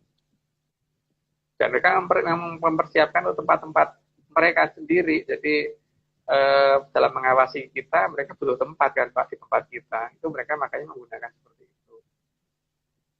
Dan itu pasti di tempat yang harganya mahal, tempatnya pasti elit. Karena untuk membatasi orang supaya tidak masuk sembarangan ke wilayah itu kan. Dan supaya orang juga pintar dulu untuk mendatangi tempat tersebut. Itu. Jadi pada dasarnya banyak di dekat kita itu banyak. Cuman kita nggak ngeh. Mungkin kita juga pernah ngalami tiba-tiba pergi biasanya sekian jam kok ini cuma sekian menit gitu, kadang-kadang kan pernah juga ngalami itu nggak wajar seperti itu, seolah-olah jam kita yang mati atau kita curiga jam kita yang rusak, jam kita yang mati, atau memang sopir kita yang kekencangan jalanin mobil gitu, tapi nggak wajar karena ya seperti itu. Atau seperti yang diceritakan Pak MG ini yang dulu ada orang anak kecil ya di Bintaro tiba-tiba pindah tempat itu kan juga itu bukti keberadaan hal tersebut gitu. Jadi itu bulan lalu kita terus terang kalau dikatakan apakah kita bisa melakukan seperti itu ya, kalau kita tidak punya sarananya, tapi kita ini adalah orang yang sedang meneliti keberadaan mereka, sehingga kita memang mencari keberadaan hal-hal tersebut di dekat-dekat kita, dan apakah itu kita gunakan atau tidak. Kalau beruntung kayaknya bisa digunakan, tapi kalau nggak beruntung ya malah jadi makin apes gitu. Karena apesnya tadi malah kita di suatu tempat yang kita tidak tahu. Tapi kalau yang dikatakan beruntung ya seperti yang saya katakan tadi, kita naik gunung harusnya lama jadi lebih cepat daripada turunnya. Gitu. Itu yang pernah kalau kita alami. teori Einstein yang massa jadi energi, energi jadi massa itu bisa juga teleportasi ini dalam konteks ini atau bukan? Yang ini Pak, jadi pada dasarnya kan Einstein itu beranggapan bahwa kalau seseorang berjalan dengan kecepatan makin tinggi, makin cepat, maka jarak itu akan makin pendek. Jarak itu akan makin pendek. Sehingga makin cepat orang itu berjalan, maka makin nggak ada jarak. Ya, kalau Einstein mendefinisikan kecepatan cahaya adalah kecepatan tak terhingganya di situ. Jadi batas kecepatan maksimum yang tidak bisa di kecepatan cahaya. Sehingga kalau orang bisa berjalan dengan kecepatan cahaya, maka semuanya menjadi tidak ada jeda waktu kalau dia mau pergi kemanapun gitu kan. Cuman kita kan selama ini selalu berpikir bahwa kecepatan itu bisa dijangkau dengan kecepatan yang dibikin dari sarana transportasi. Tapi jangan lupa kita itu mempunyai beberapa jenis kecepatan yang bisa kita kendalikan, seperti kecepatan kendaraan yang kita kendalikan dan kecepatan pikiran yang bisa kita kendalikan. Nah, kalau kecepatan pikiran yang bisa kita kendalikan itu kan pada dasarnya begini. Kita waktu itu mencoba dengan percobaan yang sangat sederhana ya. Jadi kita mencoba dalam 1 menit itu kan kalau menggunakan video Final Cut itu ada sekitar 20 sekian gambar ya lupa 25 frame kalau nggak salah per detik ya. 25 frame per detik kalau nggak salah. Nah, itu waktu itu kita sengaja mencari jarak yang agak cukup sehingga kalau 1 frame gambar kita ganti gambar Coca-Cola per sekian frame gambar gitu. Sehingga dalam pandangan mata kita nggak kelihatan. Tapi apakah orang lain bisa lihat? Nah, cara nyobanya kan kita bikin layar tancap Pak di suatu desa di Jogja. Ya, pada waktu kita bikin layar tancap tersebut, sambil kita jualan Coca-Cola sama Fanta merah. Tapi kita sudah tahu bahwa dalam dalam video yang kita tayangkan ini, yang kita pakai layar tancap gratisan ke masyarakat ini, itu kita sudah sisipkan gambar-gambar Fanta merah. Kalau gambar Fanta merah tersebut masuk dalam bawah sadar manusia, maka orang akan memilih beli Fanta merah daripada Coca-Cola. Gitu kan? Yang terjadi kan kenyataannya bahwa masyarakat borong semuanya rebutan beli Fanta merah sampai ada yang berantem gitu. Terus kemudian kita ngajarkan percobaan yang sama dengan gambar Fanta merah kita rubah menjadi gambar Coca-Cola. Terus kita ke desa yang lain. Dan terjadi sama kasusnya, Coca-Cola habis kebeli dan Fanta merah enggak ada yang beli sama sekali. Berarti kan ada satu gambaran yang bisa kita masukkan untuk masuk ke bawah sadar orang bahwa ternyata bawah sadar manusia mempunyai bisa menangkap kecepatan yang sangat tinggi. Cuman masalahnya kan ketika kita tidak pernah dilatih bagaimana membuat bawah sadar ini menjadi suatu kesadaran kita gitu kan. Ini sehingga kita tidak bisa membuat suatu hal yang mempunyai kecepatan tinggi ini menjadi bergerak seolah-olah lambat untuk kita. Misalkan gini ya, kalau kita terbiasa melihat hal-hal yang normal, itu biasanya kan sekitar 50 gambar per detik yang biasanya kita lihat. Jadi kalau misalkan kita memperhatikan gambar 50 gambar per detik, maka kita akan melihat sebagai gambar berjalan yang mulus, tanpa terputus-putus gitu. Tapi kalau kita bisa merasakan kecepatan misalkan 100 gambar per detik bisa kita lihat, maka ada sekitar 50 gambar per detik yang tidak diperhatikan, nggak bisa dilihat orang, bisa kita lihat kan Pak. Atau ada sesuatu hal yang bisa kita lihat yang orang lain belum tangkap, karena itu ada di kecepatan yang sangat tinggi. Dan ini butuh latihan memang untuk bisa melihat itu. Dan apakah ini hantu atau bukan, belum tentu itu hantu. Tapi mereka yang ada di kecepatan itulah yang tidak bisa kita lihat. Gitu. Nah, kalau kita bisa memperhatikan di kecepatan yang tidak wajar tersebut, maka kan kita bisa memanfaatkan sarana di tempat yang tidak bisa dijangkau orang normal toh Pak. Sehingga pada saat kita berpindah tempat ke wilayah tersebut, bisa jadi kita tidak dilihat orang. Terus kita manfaatkan sarana tersebut, terus kita berpindah ke tempat yang tiba-tiba bisa dilihat orang kembali, tapi sudah di tempat yang cukup jauh. Nah, masalahnya kan kondisi-kondisi seperti itu bisa terjadi atas beberapa hal. Yang pertama, karena orang sedang melakukan prihatin. Prihatin itu bisa berpuasa lah, bisa nggak makan, nggak minum, nggak tidur, atau apapun yang jelas membuat badan ini jadi tidak nyaman, sehingga kita merasakan waktu berjalan melambat. Orang kalau berpuasa kan juga begitu kan, Pak, merasakan yang namanya waktu itu berjalan melambat. Iya. Kalau waktu berjalan melambat ini kita pertahankan terus, bagaimana supaya makin lambat, maka zaman dulu kan ketika berpuasa merasakan waktu ini kurang melambat, maka kemudian dengan bersila, dengan merasakan sakitnya kaki dan sebagainya, itu waktu makin lambat lagi. Kalau kurang lambat lagi dengan tutup mata atau masuk ke ruangan yang gelap, pasti akan lebih lama, karena lebih lama. Sampai suatu ketika itu kita merasakan suatu cahaya yang datang dari suatu tempat yang ada di wilayah yang tidak bisa dijangkau orang normal. Kalau di Borobudur kan digambarkannya stupa di bawah ini masih tertutup, makin ke atas nanti di titik tertentu stupa itu sudah berlubang-lubang gitu kan. Jadi yang di dalam stupa ini sudah bisa melihat sesuatu yang dari luar gitu. Jadi bukan hanya dari dalam stupa doang gitu. Di sini kan menunjukkan bahwa ada sesuatu hal yang di luar sana yang bisa kita lihat jika kita bisa menyesuaikan dengan kondisi di luar.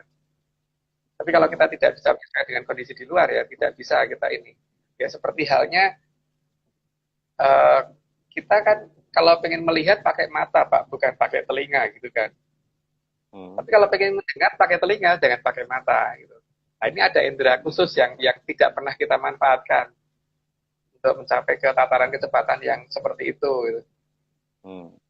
Itu kan itu tadi kan kalau dengan langkah yang pertama laku prihatin ya Pak. Yang kedua bisa tanpa sengaja. Tanpa sengaja itu misalkan kita sedang ketakutan. Misalkan ada anak kecil ditinggal di satu rumah sama orang tuanya karena orang tuanya mau pergi kemana dan mungkin sebenarnya nggak lama, tapi karena perginya sore dan pulangnya malam, selama di rumah sendirian itulah anak kecil tadi akan ketakutan. Orang yang ketakutan itu biasanya akan merasakan waktu melambat. Ketika waktu melambat, jelas sesuatu hal yang tidak terjangkau oleh matanya dia di kondisi normal akan kelihatan. Itu sehingga bisa saja pada saat dalam kondisi ketakutan tersebut maksudnya dia larinya masuk ke peradaban yang tidak dia kenal, kemudian kembalikan lagi ke tempat kita tapi salah posisi, ke tempat yang sudah sangat jauh dari rumahnya. Tuh. Yang ketiga itu biasanya karena kita bosan. Bosan itu seperti misalkan kita menunggu saudara kita di stasiun kereta api. Sudah ada pemberitahuan bahwa kereta api 5 menit, 10 menit lagi, atau berapa menit lagi nyampe, atau setengah jam lagi nyampe. Biasanya kan kita menyatakan bahwa setengah jam itu nggak lama, Pak. Atau 10 menit itu nggak lama. Tapi karena yang namanya menunggu itu membosankan, sehingga justru malah merasakan kok 10 menit nggak nyampe-nyampe, gitu kan. Ininya yang namanya waktu melar. Kalau waktu yang kita rasakan sudah melar, maka kita ada di kecepatan yang tidak wajar. Kalau ada di kecepatan pandangan yang tidak wajar, maka mungkin orang lain yang juga nunggu di stasiun karena dia mungkin bersama temannya atau sama saudaranya karena dia ngobrol sehingga nggak bosan, maka dia ada di kecepatan yang normal. Kita ada di kecepatan yang nggak normal karena kita sendirian dan kita bosan. Itulah yang membuat sesuatu hal yang tidak bisa kelihatan. Dan kalau kita berjalan itu bahaya. Sebetulnya kalau dalam posisi tidak duduk itu malah bahaya karena bisa aja kita salah mengambil langkah masuk ke sana. Kemarin juga banyak orang mengalami kelambatan, Mas, nunggu THR lama nggak turun-turun itu. Mengalami pelambatan lama banget itu. Tadi diterangkan yang tadi ya, kalau di cerita Kopengho itu karena kecepatan ginkangnya sudah terlalu tinggi, itu juga digambarkan sangat tidak kelihatan. Jadi kalau dalam ilmu silat gitu, yang ilmunya ginkangnya, ilmu meringankan tubuhnya sudah tinggi. Nah, itu juga digambarkan bisa seperti itu, Mas.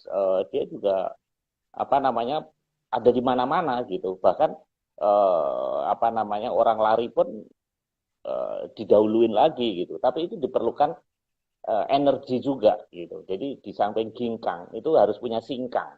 Jadi harus punya energi yang sangat besar untuk membuat dia ringan itu gitu. Nah, tentunya berarti teleportasi ini membutuhkan energi yang sangat besar juga atau gimana, Mas?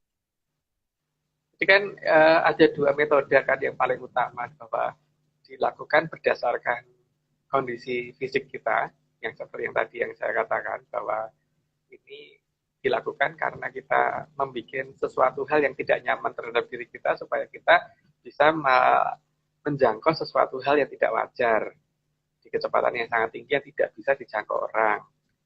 Yang kedua pasti juga ada alat kan Pak yang bisa membuat untuk supaya kita tidak nyaman. Tidak nyaman itu bisa banyak hal. Misalkan dikeluarkan suatu bunyi yang membosankan atau menyayat hati atau gimana gitu kan. Dengan merasakan sesuatu hal yang tidak enak itu pasti kita merasakan yang lebih lama. Nah, untuk hal-hal seperti itu mereka sudah punya daftarnya bahwa bunyi gini, frekuensi ini dan sebagainya itu bisa membuat orang jadi melambat. Ketika dia merasakan pandangan waktu yang melambat atau dalam bahasa fisikanya mungkin dilatasi waktu ya, jadi pemelaran waktu, maka orang tersebut akan bisa menjangkau di kecepatan sekian. Kalau sampai di kecepatan sekian, maka dia bisa pindah atau bisa melihat sesuatu yang tidak bisa dilihat orang. Nah, di sini kan kita nggak punya data itunya, data di frekuensi berapanya nggak ada. Cuman kita bisa mengadakan penelitian tentang itu. Jadi kalau misalkan ada banyak orang di sini yang mendengarkan, monggo aja silakan dicoba dengan menggunakan beberapa video. Latihan menggunakan video yang misalkan 1 detik itu pertama kali supaya gampang dilihat 10 gambar per detik kita ganti gambar apa. Kalau bisa melihat, coba dikurangi lagi jadi 5 gambar yang kita ganti 5 gambar per detik. Kalau itu sudah bisa sampai 1 gambar per detik, terus coba deh kalau bisa sampai 1 gambar per 10 detik, nanti kan sudah mulai aneh aja yang kelihatan. Itu untuk masalah yang berhubungan dengan pandangan mata, karena kan video tadi berhubungan dengan pandangan mata. Bagaimana dengan suara? Kalau suara kan kita coba menggunakan, kita yang ngerti ya menggunakan program yang namanya Wavelab. Jadi suatu suara kita stretch, melebar, kemudian kita masukin suara tertentu, kita tutup lagi, kita perkecil lagi ke kondisi normal, kemudian orang selalu dengerin. Kalau dia sudah bisa mendengarkan ada suara apa di situ, kita perkecil lagi spektrumnya yang kita masukkan. Ya seperti tadi, misalkan tadinya ada 5 suara per ada 5 frame suara per 25 frame. 25 frame asumsinya 1 detik ya. Kita kurangi sampai seperti itu. Nanti kan lama-lama suara juga kedengaran gitu. Suara-suara. Yang paling gampang itu nanti merasakannya begini, Pak. Jadi kalau telinga kita tutup, kita mendengarkan suara bengkinggang gitu kan. Itu kan suatu, kalau di beberapa serat Jawa kuno itu kan menunjukkan bahwa itu suatu getaran dari kayangan yang disampaikan ke manusia bahwa nanti dia akan mengalami kejadian ini ada di suara itu. Jadi kalau ini bisa kita perpelan, kita pelankan dan kita bisa dengarkan suara ini bahwa nanti perintahnya apa sih yang besok kita akan bagaimana, itu makanya orang bisa meramal gitu. Jadi tapi kan ini masalahnya kan bagaimana kita menjangkau dulu kecepatannya. Saat ini tidak bisa kita jangkau karena bagaimanapun juga kita terbiasa dengan 50 gambar per detik yang sudah kita bisa lihat itu. Tapi di atas itu kita belum bisa. Itu memang perlu dilatih, dan untuk latihan kan zaman sekarang teknologinya sudah ada, Pak. Jadi dengan editing video itu bisa dilakukan, paling tidak seperti itu. Tinggal memang tidak gampang. Makanya memang pada saat mau melakukan percobaan seperti itu, ketika video editingnya sudah dikerjakan juga bagaimana membangun rasa bosan, membangun rasa di mana bagaimana supaya waktu ini melambat selambat-lambatnya, ini perlu gitu loh, sampai titik tertentu supaya kita bisa menjangkau yang tidak wajar tadi. Dan di sini yang saya kata tidak wajar belum tentu hantu, Pak ya, belum tentu gaib di sini, tapi ada memang ada sesuatu yang di titik tersebut yang tidak bisa kita lihat karena memang itu sangat sangat cepat dan itu tidak ini tidak gampang untuk bisa diterobos masuk ke sana, tidak mudah. Tapi paling tidak itu akan bisa dilihat kalau ya mau mencoba, dan itu jangan didefinisikan hantu dulu lah. Karena biasanya asal nggak kelihatan, asal ini terus hantu gitu kan. Jadi ada misalkan lagi di satu rumah tiba-tiba kursinya bergerak mundur sendiri, wah itu ada hantunya gitu. Belum tentu. Wah, iya. Masalahnya bisa aja nih yang menggerakkan itu ada sesuatu yang sebenarnya nyata tapi gitu. Tapi ini nggak mau kita lihat atau ya ada loh sekarang menyatakan begitu tapi kitanya nggak nyadar gitu kan. Tuh. Tapi kalau tempat angker itu gimana Mas? Katanya ada hantunya tempat angker. Nah itu apa juga ciri-ciri area 36 dan teleportasi ada di situ? Patut dicurigai atau enggak? Ada 2 kasus Pak di sini.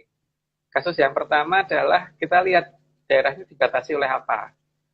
Kalau dibatasi oleh sesuatu hal yang tidak alami, berarti ada teleportasi di situ.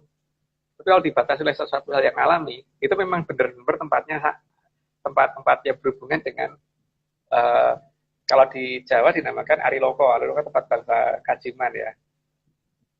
Memang ada dua kemungkinan tadi. Ya biasanya untuk batas yang ditandain dengan yang tidak alami seperti patok, tugu dan bangunan-bangunan lain yang lebih besar, berarti itu batas dengan peradaban lain.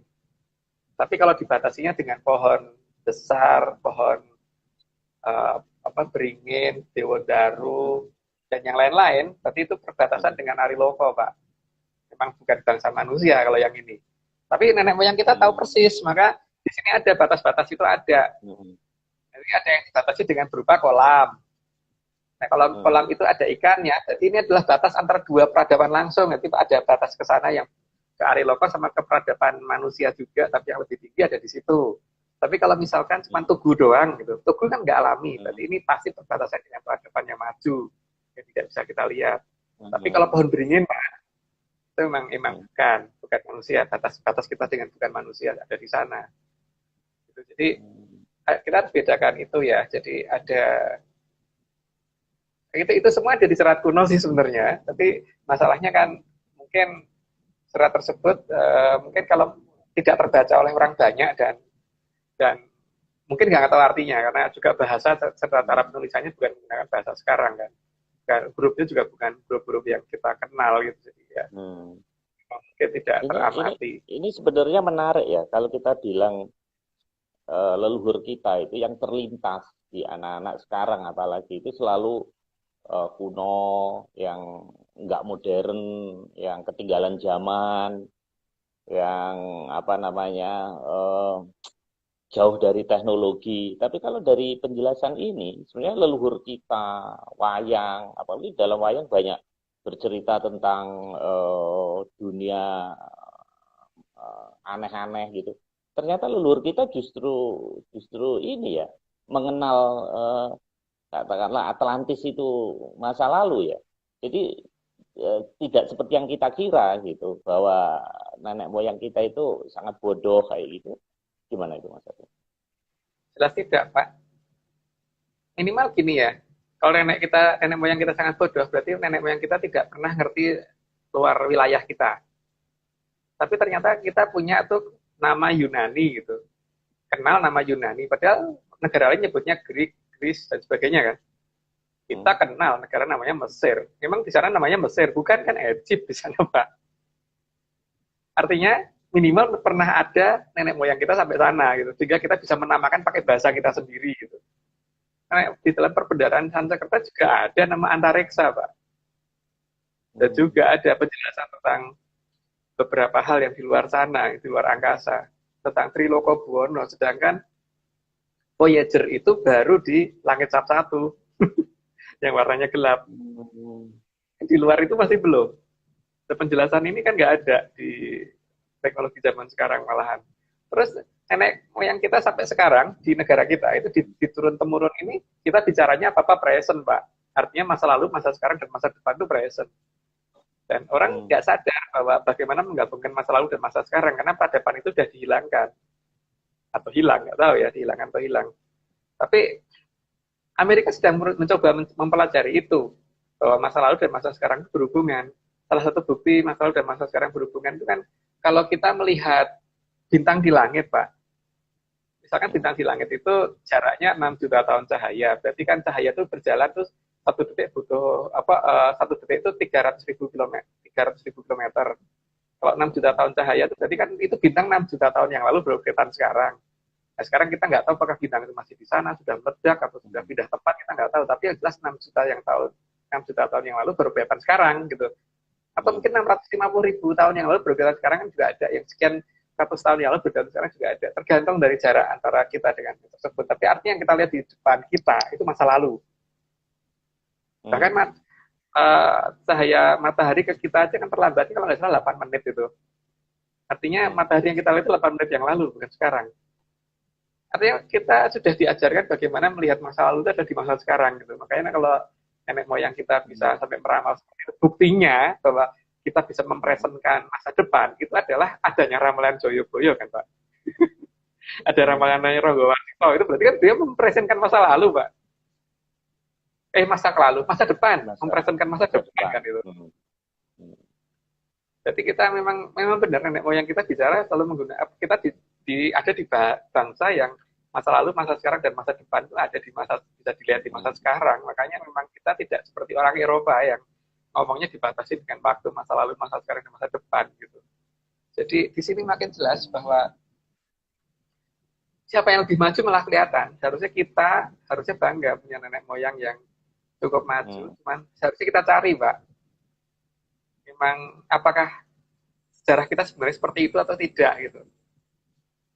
Jadi ya di sini apa-apa kalau misalkan kita tidak mencari ya kita ngertinya yang sudah tertulis begitu ya begitu. Tapi kalau misalkan kita mencari belum tentu seperti itu sebenarnya nenek moyang kita.